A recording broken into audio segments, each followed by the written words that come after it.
दोस्तों आपके घर में कोई सम्मानी व्यक्ति आए, कोई प्रतिष्ठित व्यक्ति आए, कोई विधायक आ जाए, प्रधानमंत्री आ जाएं, आपके बॉस आ जाएं, तो आप किस तरह से उनका सत्कार करेंगे? आपके मन में क्या भाव आएगा?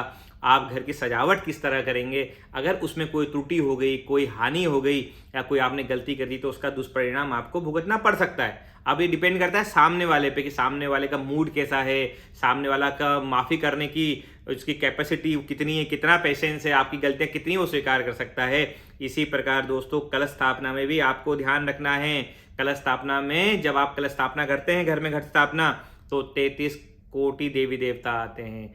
ब्रह्मा विष्णु महेश का निवास होता है। सारी की सारी पवित्र नदियों का जल इसमें आवाहित होता है। सप्त समुद्र इसमें आवाहित होते हैं। चारों के चारों वेद इसमें आवाहित होते हैं। वरुण देवता का निवास होता है। इसमें बहुत ही सावधानी हमें बरतनी चाहिए घट स्थापना में। इससे कुछ नियम हैं, आज मैं आपको सारे नियम बताऊंगा एक एक करके। जो भी महत्वपूर्ण नियम है आप ध्यान से सुनिए, ध्यान से समझिए और उसके द्वारा आप घट स्थापना कीजिए और उसका पूर्ण फल आप उसका प्राप्त कीजिए। शास्त्र के प्रमाण में आपको दूंगा, शास्त्र के श्लोक में आपको बताऊंगा, जैसा मैं हर बार आपको बताता हूं कि क्या लिखा गया है शास्त्र में इसके बारे में। लेकिन नियम का पालन करना घट स्थापना में बहुत ही महत्वपूर्ण है, अदरवाइज अन्यथा आपको उसके दुष्परिणाम मिल सकते हैं।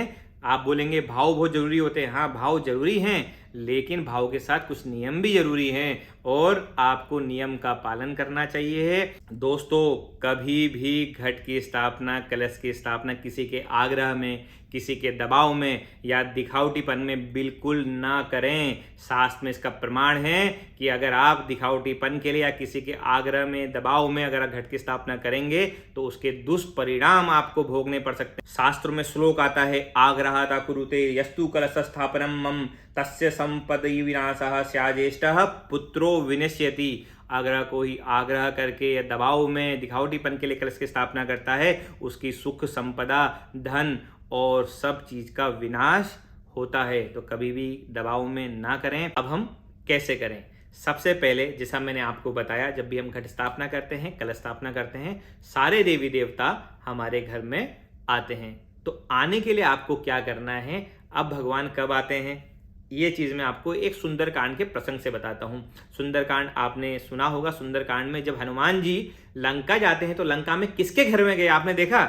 उन्होंने घर कैसे पहचाना विभीषण का? जब विभीषण के घर पे गए थे तो उन्होंने विभीषण घर कैसे पहचाना? घर में उन्होंने ध्वजा देखी, आंगन में तुलसी देखी, बंधनवान तोरण देखा।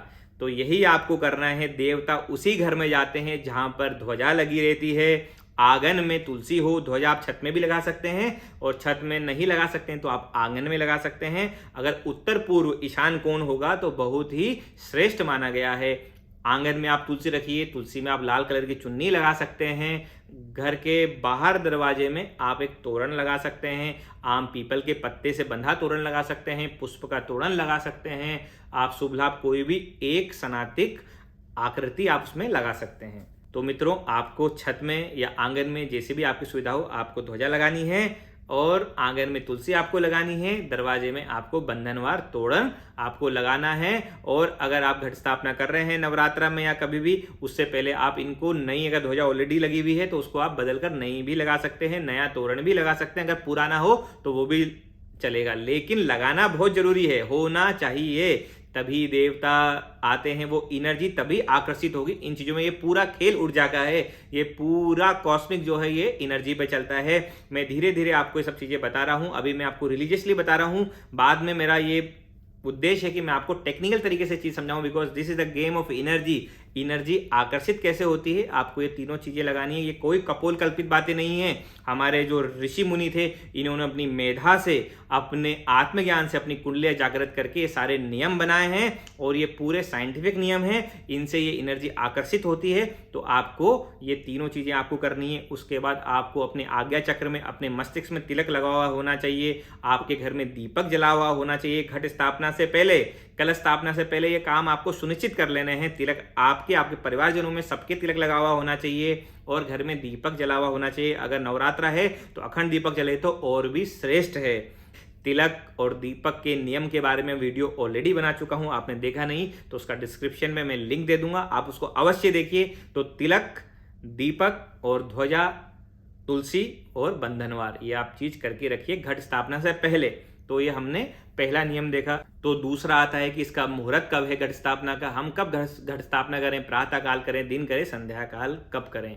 तो दोस्तों कभी भी रात्रि में घट स्थापना नहीं होती है, शास्त्रों में प्रमाण है कि इससे आपको हानि हो सकती है। रात्रि में कभी भी कलश स्थापना ना करें और प्रातः काल में आप इसको कर सकते हैं, लेकिन आपको एक बात का ध्यान रखना है, जब भी अमावस्या के बाद प्रतिपदा तिथि चालू होती है उसको 16 घड़ी शुरू की आप छोड़ दीजिए, 6 साढ़े 6 घंटे छोड़ दीजिए। तो आपको बस क्या देखना है, उस दिन का आपको पंचांग देखना है, उस दिन का आप चौघड़िया देख सकते हैं, या आप किसी के आपके पास एस्ट्रोलॉजी हैं, कोई ज्योतिषी हैं, उनसे आप संपर्क कर सकते हैं कि आज प्रतिपदा तिथि कब से चालू हो रही है। तो उसके 6.5-7 घंटे आप छोड़ दीजिए, उसके बाद आपको कलश स्थापना करनी है। घट स्थापना कभी भी 16 घड़ी के अंदर आपको घट स्थापना नहीं करनी, नहीं तो हानि होती है। इसका साफ प्रमाण निर्णय सिंधु के अंदर उपलब्ध है।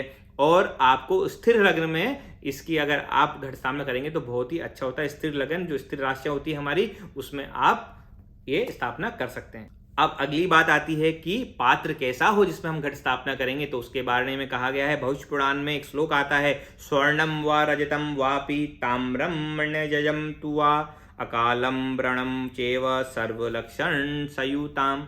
सोने का, रजत चांदी का, तांबे का, कांसे का आप लोटा ले सकते हैं, और ये उपलब्ध नहीं हो तो आप मिट्टी का भी पात्र में कलश की स्थापना कर सकते हैं। तो ये प्रमाण भविष्य पुराण में है। मिट्टी का पात्र अगर आप ले रहे हैं तो 1-2 दिन पहले आप उसको पानी में भिगा लें, क्योंकि अगर आप उसी दिन करेंगे तो उसमें पानी पूरा सोख लेगा। तो आप 2-3 दिन पहले, आपको पता ही होगा पानी के घड़े में जब भी हम कोई नया घड़ा लाते हैं तो उसमें पहले पानी में उसको भिगो देते हैं, तो कुछ दिनों पहले पानी में भिगो दें, उसके बाद आप उसका स्थापना कर सकते हैं। लेकिन आपको वो पात्र अगर आपने एक बार यूज कर लिया है तो मिट्टी का पात्र कभी भी दूसरी बार प्रयोग में नहीं लाया जाता है। आपको पता होगा, अगर आप एक मिट्टी के दीपक में एक बार दीपक जला लेते हैं तो उसका त्याग कर देना चाहिए, उसको कभी भी दोबारा से प्रयोग में नहीं लाना चाहिए। तो यही नियम इसमें भी लागू होता है। मिट्टी की कोई भी चीज हो, उसको अगर आपने पूजा में एक बार यूज कर ली है तो उसको दोबारा उसका प्रयोग ना करें।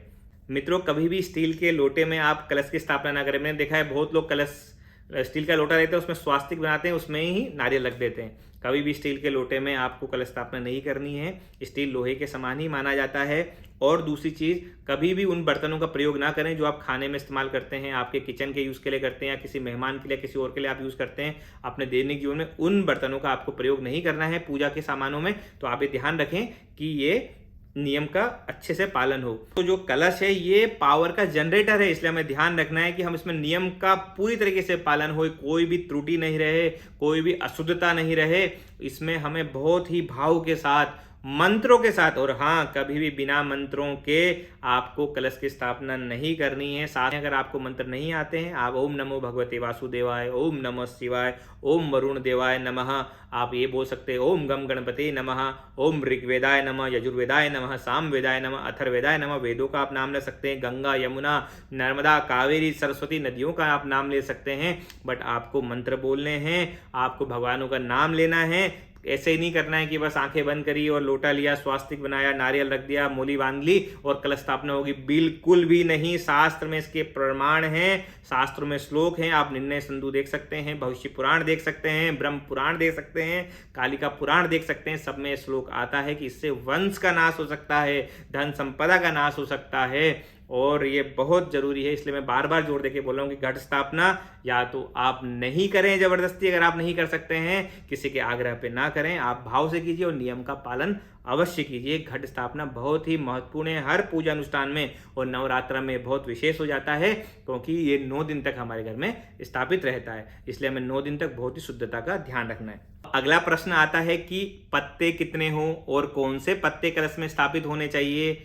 मैंने देखा है बहुत लोग 5 आम के पत्ते लगा देते हैं और कहते हैं कि पंचपल्लव है तो 5 आम के पत्ते लगा देते हैं। हाँ पंचपल्लव है, लेकिन पंचपल्लव का मतलब 5 पत्ते नहीं होता है, 5 प्रकार के पत्ते आप लगाएं। पत्ते कितने भी लगा सकते हैं आप, उसको सुंदर बनाइए, अच्छे से पत्ते लगाइए, लेकिन जरूर नहीं है कि सिर्फ 5 पत्ते लगाइए। पंचपल्लव 5 प्रकार के पत्ते आप लगा सकते हैं। उपलब्ध नहीं है तो 2 भी लगाइए, 3 भी लगाइए, लेकिन 5 प्रकार के पत्ते अगर आप लगाएंगे तो वो सर्वश्रेष्ठ माना गया। वो पत्ते कौन से, उसका एक श्लोक आता है, अश्वत्थोम गुरुपलक्ष्य चूतन्य ग्रोध पल्लवा पंचपत्रा इति ख्याता सर्वकर्मसु शोभना।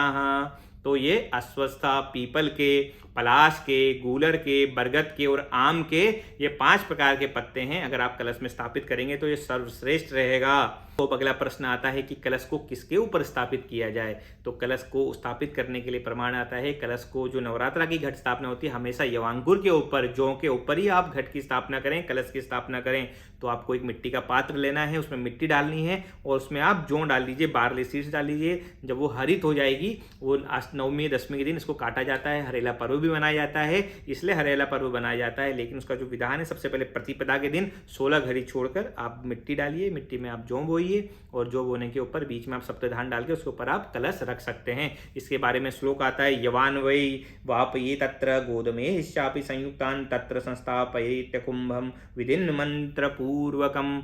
मंत्रों के द्वारा ही आप घट की स्थापना करें, मंत्र के द्वारा ही आप कलश की स्थापना करें और यवांकुर बोकर ही आप कलश को उसके ऊपर रखें। तो ये शास्त्र का प्रमाण मैंने आपको दिया। तो अभी तक हमने क्या देखा, हमें जौ बोने हैं, जौ के ऊपर हमें कलश रखना है, पंच पल्लव लगाने हैं। पंच पल्लव के अंदर अब हमारा प्रश्न आता है कि इसके अंदर हम क्या डालें। तो उसके अंदर हमें जो हमें चाहिए, जो हमें कामना है, उसके हिसाब से भी शास्त्र में प्रमाण आता है। अगर हमें धर्म की इच्छा है तो हम गाय के गोबर की भस्म इसमें डाल सकते हैं। हमें अगर श्री की प्राप्ति करनी है तो हम चांदी का सिक्का इसमें डाल सकते हैं। किसी भी अगर हमें कोई दुविधा है, शत्रु बाधा कुछ है, तो एक मोर पंखी इसमें हम डाल सकते हैं। इसके अंदर सप्तमात्रिका डाल सकते हैं, 7 मिट्टी डाल सकते हैं 7 जगह की। तो इस तरह हम इसके अंदर सामग्री जो जो हमें प्राप्ति करनी है, हल्दी इसके अंदर हम डाल सकते हैं, हल्दी की गांठ इसमें डाल सकते हैं, हम इसके अंदर दुर्वा डाल सकते हैं। तो ये सारी की सारी आप सामग्री इसके अंदर आप डालें, लेकिन मंत्र पूर्वक ध्यान से, भाव के साथ। आपका ध्यान भटकना नहीं चाहिए, बड़े भाव के साथ आपको इसमें सामग्री डालनी है।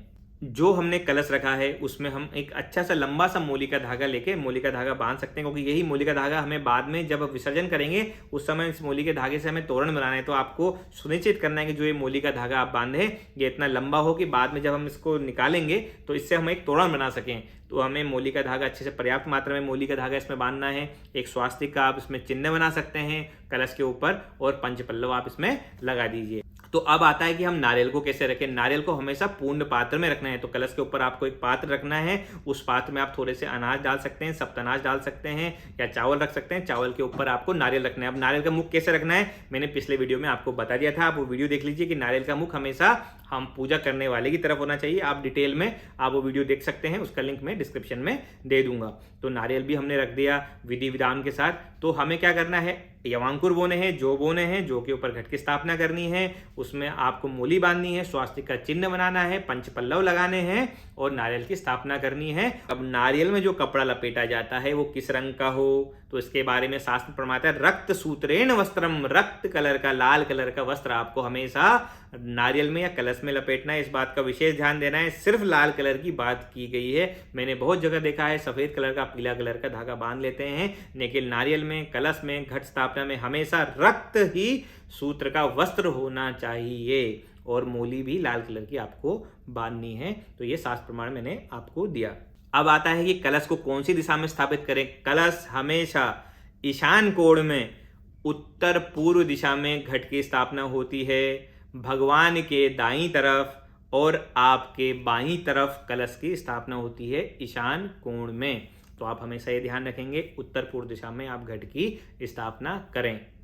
अब इसकी पूजा आपको कैसी करनी है, आपको नियमित रूप से इसकी पूजा करनी है। जब तक घट स्थापित है तब तक आपको उसकी नियमित रूप से पूरे 9 दिन पूजा करनी है। पहले दिन तो आप इसकी स्थापना करेंगे और फिर इसकी आप डेली पूजा करेंगे। पहले दिन भी पूजा करेंगे। तो सूक्ष्म रूप से मैं आपको बता रहा हूँ, पंचोपचार पूजा तो आपको करनी है, मैंडेटरी है। और बाकी अगर आपको बड़ा विधान करना है तो आप कर सकते हैं, लेकिन आप स्वयं कर रहे हैं तो पंचोपचार पूजा तो आपको अवश्य करनी चाहिए। उस पूजा में क्या आता है, आप उसको गंध लगाइए, अक्षत चढ़ाइए, पत्र पुष्प चढ़ाइए, उसके बाद आप उसको धूप दीप दिखाइए, उसको आप नैवेद्य, कुछ ना कुछ भोग आपको रोज आपको भोग लगाना है। और आपको ध्यान रखना है घर में सात्विकता बनी रहे। और आपको जो आवश्यक ध्यान देना है कि घर पे मंत्र उच्चारण चले रहने चाहिए। जब भी घट स्थापना होती है तो मंगलाचरण होना चाहिए। सगुन आखर होते हैं, सगुन गीत गाए जाते हैं जिनको सगुन आखर कहा जाता है। सगुन अक्षर, सगुन अच्छी बातें बोलनी चाहिए, अच्छे मंत्रों का उच्चारण होना चाहिए। मैंने आपको बताया देवता कैसे आते हैं, देवता ऐसे ही आते हैं जब वो देखते हैं हनुमान जी ने क्या देखा था, राम नाम की ध्वनि आ रही है विभीषण के घर से,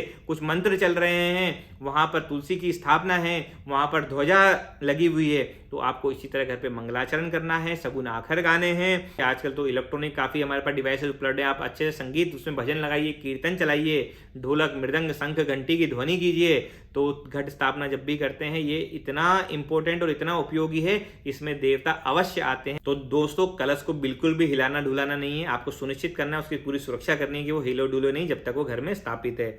हिलने डुलने से वो भंग हो जाता है। तो इन नियमों के द्वारा आप घट की स्थापना कीजिए, आपके घर में मंगल ही मंगल होगा, अमंगल आपके घर से दूर भागेगा, शत्रु आपके घर से दूर भागेंगे, बीमारियां आपके घर से दूर भागेगी, धन्य धान सुख संपदा की वृद्धि होगी। तो दोस्तों ऐसी जानकारी आपको पसंद आई होगी, लेकिन ये नियम आपको अपने दोस्तों से, अपने संबंधियों से भी जरूर शेयर कीजिए, उसका पुण्य भी आपको प्राप्त होगा। अगर कोई सही जानकारी से अपने घट की स्थापना करते हैं और वो जानकारी आपके द्वारा अगर उनको मिलेगी तो वो भी पुण्य की प्राप्ति आपको होगी, आपका मंगल होगा। तो दोस्तों चैनल को सब्सक्राइब कीजिए, लाइक कीजिए। मैं अगली वीडियो में आपसे फिर मिलता हूं, तब तक के लिए जय श्री राम, जय माता दी।